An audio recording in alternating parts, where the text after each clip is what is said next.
그동안 백제시대의 악기는 일본 서기와 같은 다른 나라 역사서에 몇 가지의 이름이 있었을 뿐 그 실제 모습은 알 수가 없었습니다. 그러나 우리는 최초로 모습을 드러낸 백제시대의 악기를 토대로 한 가지 실험을 해봤습니다. 그것은 1300년 전의 백제인의 삶에 조금 더 가까이 다가가려는 시도인 것입니다. 향로의 꼭대기에는 악사가 음악을 연주하고 그 주변에 5마리 새가 음악에 맞춰 노래를 부르는 모습이 묘사돼 있다. 향로에 등장하는 악기가 백제시대에 실제로 사용한 악기라면 백제시대의 음악도 추정해 볼 수 있을 것이다.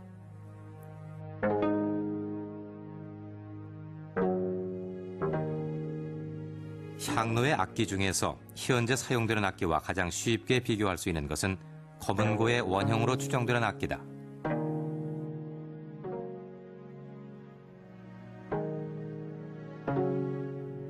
검은고로 보는 그 근거는 우선 이제 그 악기를 놓고 연주하는 그 자세가 굉장히 특이합니다. 우리나라 검은고도 그렇고 우리나라 가야금도 그렇고 무릎에 얹어놓고 연주하는 것이 특징입니다. 일본의 고도나 중국의 쟁, 금들은 무릎에 올려놓고 연주하는 게 아니라 탁자 위에 올려놓는다든지 또는 맨 땅 위에다 놓고 연주를 합니다. 오늘날에도 그랬고 옛날에도 그렇습니다. 그런데 그 향로에 나오는 그 현악기를 보면 분명히 무릎 위에 얹었기 때문에 그게 검은고로 봐야 되지 않겠느냐 하는 생각입니다. 백제 멸망 직후에 제작된 또 다른 악기 조각에서도 향로의 검은고와 똑같은 모습이 발견됐다. 향로의 악기는 검은고의 원형이 분명해 보인다.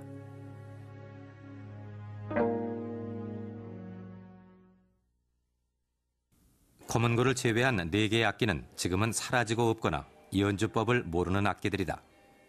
그러나 원형을 추정할 수 있는 단서는 있다. 지금 여기에 나와 있는 이 5가지의 악기는 바로 이 악기가 오늘의 단소다, 오늘의 검은고다 이렇게 확정적으로 말씀드리기는 조금 어려운 점이 있어요. 그렇지만 이 악기라는 것이 역사와 사람들의 생활에 따라서 끊임없이 변화하는 것이기 때문에 대략 이 악기가 변해서 오늘의 이 모습이 되었겠구나 하는 것은 충분히 유추해 볼 수가 있겠습니다. 여기 보이는 이 검은고는 현재 6줄이고 여러 개의 궤에 올려 있습니다만은 향로에 보이는 현악기는 4줄밖에 없습니다. 이것은 완함으로 전해지는 악기다. 고구려 벽화에도 자주 등장하는 것으로 보아 삼국시대 당시에 널리 연주된 악기로 추정된다. 동그란 울림통에 가늘고 긴 목, 3개의 줄을 가진 악기로 미국의 벤조와 똑같은 모양이다.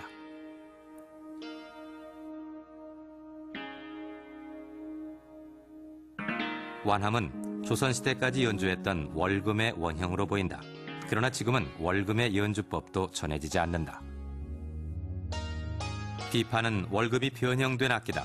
그렇다면 현재 연주되는 비파의 원형은 월금이고 또 월금의 원형은 완함으로 추정할 수 있다. 배소라는 이름의 이 악기는 놀랍게도 서양의 팬플룻과 똑같이 생겼다. 배소도 사라진 악기다. 봉소를 거쳐 생황으로 발전했을 것으로 추정된다.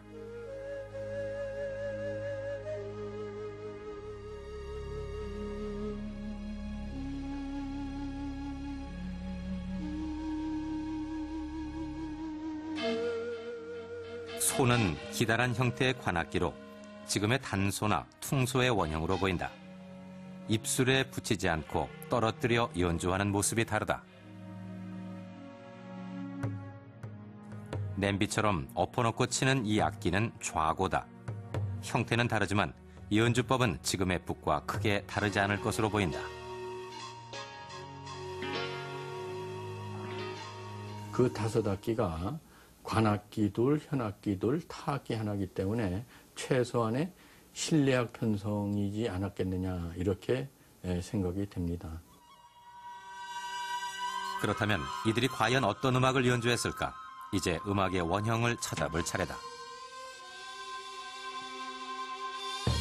현재 백제시대의 음악은 전해지지 않는다. 다만 고려사 악지의 기록에 선운산가, 무등산가, 방등산가, 정읍 등 지역의 이름을 딴 4곡의 제목만 남아있을 뿐이다. 그런데 조선시대의 기록에서 백제 음악의 원형을 밝혀낼 수 있는 단서가 보인다. 지금도 연주되는 궁중음악 수제천의 또 다른 이름이 정읍이라는 것이다. 전통음악에서 가장 백미로 손꼽히는 수제천이라고 하는 음악이 있는데요. 그 수제천 음악의 또 다른 우리 이름이 빛가락 정읍이라고 그러죠. 이렇게 볼 때 수제천이라고 하는 아주 유장하면서도 한국적인 정서가 가장 깊이 담겨 있는 그 음악은 행여 백제 시대 때 정읍사에서 수천 년을 내려오면서 조금씩 이렇게 변주된 그런 음악이 아닌가. 따라서 정읍은 수제천의 어떤 모체가 되는 그런 곡이 일 수도 있다 하는 그런 상정을 우리가 충분히 해볼 수 있지 않을까 생각합니다. 우리는 현재 연주되는 수제천의 선율을 향로에 등장하는 5악기로 연주할 수 있게 편곡을 의뢰했다. 왜냐하면 시원하게 처음 들어가는 곡이기 때문에.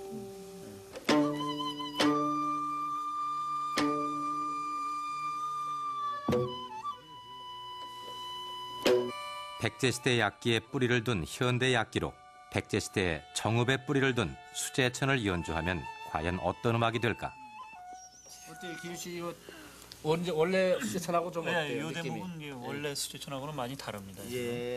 요 반음 스케일 같은 데가 좀 나오고 단소로서는 좀 운지하기가 좀 어렵게 반구목을 막는다든가 그런 대목이 여기 나오네요.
지금 들으신 음악은 현재 연주되고 있는 수제천처럼 유려하고 장중하지는 않지만 어렴풋이나마 백제 시대의 음악의 흔적을 더듬어 볼 수는 있었습니다.